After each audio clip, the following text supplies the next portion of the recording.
J'en viens maintenant à la trajectoire des finances publiques qui nous est proposée par le Gouvernement.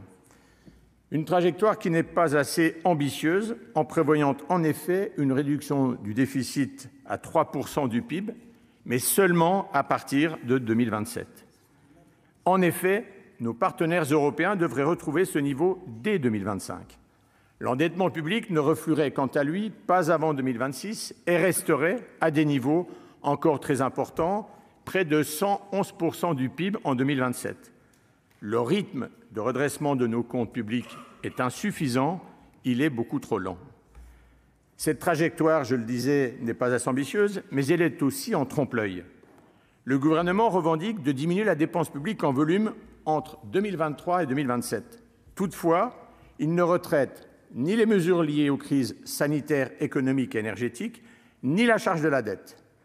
Et en retenant pour périmètre les seules dépenses ordinaires, les dépenses publiques enregistrent en réalité une progression de 0,6% en volume.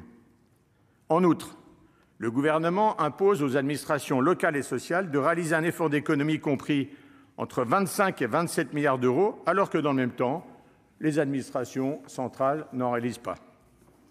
D'ailleurs, la trajectoire de hausse des crédits des missions budgétaires de l'État inscrite dans le projet de loi montre que si le gouvernement a choisi les politiques sur lesquelles il souhaite ajouter des crédits, il a par contre renoncé à identifier celles sur lesquelles des économies pourraient être réalisées.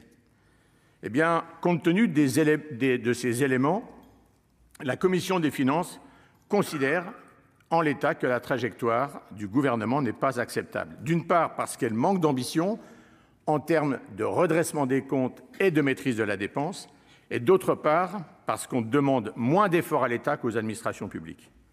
La Commission des finances n'a pour autant pas choisi de rejeter ce projet de loi.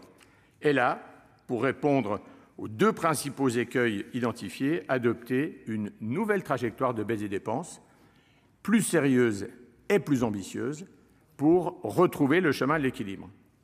Ainsi, le texte issu de nos travaux prévoit que les dépenses, je le redis, hors mesures de crise et hors charge de la dette des administrations centrales, devront ainsi diminuer de 0,5% en volume chaque année dès 2023, ce qui correspond exactement à ce que le gouvernement demande aux collectivités territoriales, laissant d'ailleurs le soin à ces collectivités de trouver les voies et moyens pour y arriver. Cette nouvelle trajectoire permettrait ainsi de ramener le déficit public en dessous de 3% et dès 2025, ce qui nous paraît être un objectif ambitieux, certes, mais aussi réaliste.